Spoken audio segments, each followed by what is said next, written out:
Hello everybody, this is Jeffrey GT7 and welcome to the episode. In this episode, I'm going to be using the Renault Megane at Le Mans 700 with its new engine swap. Now, I was asked to do Tokyo Expressway 600, but unfortunately the car, it just not want to cooperate and didn't really feel competitive either. So I thought the best thing to do was to move to Le Mans, so that's going to be the main theme for the episode. I also make two quick announcements. One, I'm going to try to increase my Twitch follows as well. So if you guys want to follow me in Twitch, you can. I'm going to try my best to see if I can do stream for both Twitch and YouTube at the same time. I think I can. And of course, if you guys didn't see the post, I've actually went ahead and registered to be a partner sponsored by W Energy. So that's actually is pretty cool. I'm supposed to get my stuff within the next couple of days. So the next couple episodes, I might showcase and advertise W Energy, which hopefully will turn out great. So without any further ado, let's go ahead and jump into the episode. So of course, the first part is going to be on how to find the car. There it is right there. It's going to cost about 350,000 credits. There's the stats to the right side if you're curious what this car is like with it being stocked. It is a Group 4 race car. And judging by the way it looks pretty cool in the way of style. Driving it, though, in my opinion, it's kind of a little bit tricky. It's a very unique car, I would say, when it comes to driving it with handling and all kinds of sorts on this car. It's very unique. For the engine swap, it's going to be the F1 E-Space. Very iconic, amazingly strong, powerful engine, and not to mention the sound. You can buy the engine swap if you reach collector level 50 or higher. That hot pink number is your collector level. So if you're level 50, just make sure you save some credits just for this engine swap and you'll be good to go. Or you can just go to your garage, see if you have this particular engine in your tuning parts. You can quickly install it to your car for free, using that for a free redemption without having to be level 50. So I recommend just pause the episode, see if you do have it in your garage. Hopefully you do. That way you'll save tons of credits just by doing that. So after you get the engine by either doing the engine ticket or by buying it, here's the livery that I'll be showcasing for this episode. Just make sure you just search the hashtags, but I'm pretty sure this livery is pretty common in this particular car, so you should easily find this in the first page. I don't think there's any particular parts to be concerned about, so if you want to use this livery or not, it's totally up to you. And after that, we can just go straight into the main setup for the car. So for the main setup of the car, it's going to be something pretty simple. Reservoir tires. Of course, there's a suspension, the full control computer, the downforce, and of course the output adjustment on the ECU and the power restrictor. I had to add some weight to the car and put it toward the front with fully customized manual transmission, set to 340 kilometers. And if you're curious on what it looks like, I actually do have a picture of what the gears looks like inside with this particular gearing. It actually is quite weird. So if you want to go a couple notches back, you can, just in case if this does not look right for you. But yeah, it's kind of strange. So you pretty much would be around third gear in this main race. So that's why I wanted to show this, just in case if you do want to go ahead and roll the kilometers back on the transmission, you can. So for a particular run, here we are in this race to see how good this car is going to be. Well, it's going to be really good. We're going to be taking different camera shots in this race. We're going to start off right now with the cockpit cam. And I'll say the car, with it being with hard tires and having this different suspension and the aero package, the car actually felt pretty good. The only thing I want to point out that you might have to be a little bit careful with is going to be the back of the car. I did notice in some corners that this car really likes to be a little bit on the rear end. Tail happy in the rear, and you can see the oversteer really kicking in pretty powerful. So if you're either on controller or on a wheel, just be careful with that or whenever it does occur. I would say if it's happening too much to the point where it's not really giving you a good experience around this track, you can always go back to your suspension and you could try to maybe rise the height of the car. That might could do some help, I guess, or you can just simply maybe add some more downforce to the car. But we're doing well so far. Already at ninth place as we approach the first chicane. Luckily for us, for this F1 E-Space engine, as you can see to the bottom of the right screen where our fuel map mix is located, this car actually has some decently good fuel mileage.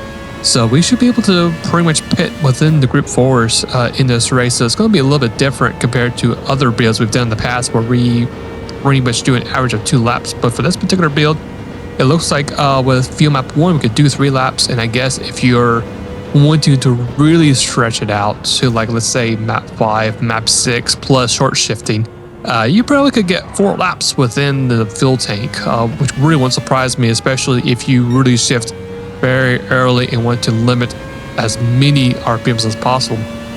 So once we get through the main straight here, we're going to find ourselves in P4, and of course the top 3 leaders are going to be right around the corner, and we're going to take full advantage of our car, with it having really good acceleration and really good top end speed.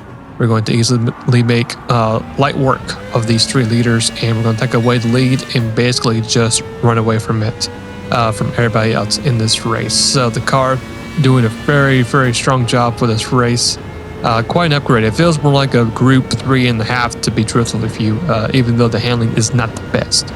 So we easily took the lead within probably halfway through the first lap. Fast forward to our first lap to pit. It's going to be lap 3. We do have some signs of like some real tire degradation on these hards. We're going to come to pit road and get ourselves a new set of inters. As you can see, we got ourselves quite a scattered rain shower around us. It actually is wet enough to actually go into the stage of intermediate tires. So we actually came in right at the perfect timing for these tires. So everybody else that's behind us, that are especially way behind us, they're going to be struggling for some grip around the track. And they could possibly, depending where they're at and how much speed they're traveling in the corners, they could also spin out and crash themselves too, because I've seen in the past that the AI, sometimes they will just misjudge their braking point, or they'll just brake and there's no grip and they will easily just crash themselves out. So we're going to go ahead and change our tires. While we're going to go ahead and refill the car up with fuel all the way to 100% of fuel. And that's going to be pretty much it for our very first stint of this race. So far it's been smooth for us in this particular race. As we get started on stint number 2, the track will eventually get dried up. We are going to stay out as long as we possibly can, and you can see as a result of doing that, the track did dried up, and our rear tires are basically at the verge of being completely gone. As you can see, the tires being very worn out to the point we're actually drifting around this track like it's a Tokyo drift class. I mean, the car was very loose, had no grip. Sure, it was nice doing that for extra stylus points. Might not be as quickly around the corners as I would have liked to if you were taking the corner normally, having some little fun there.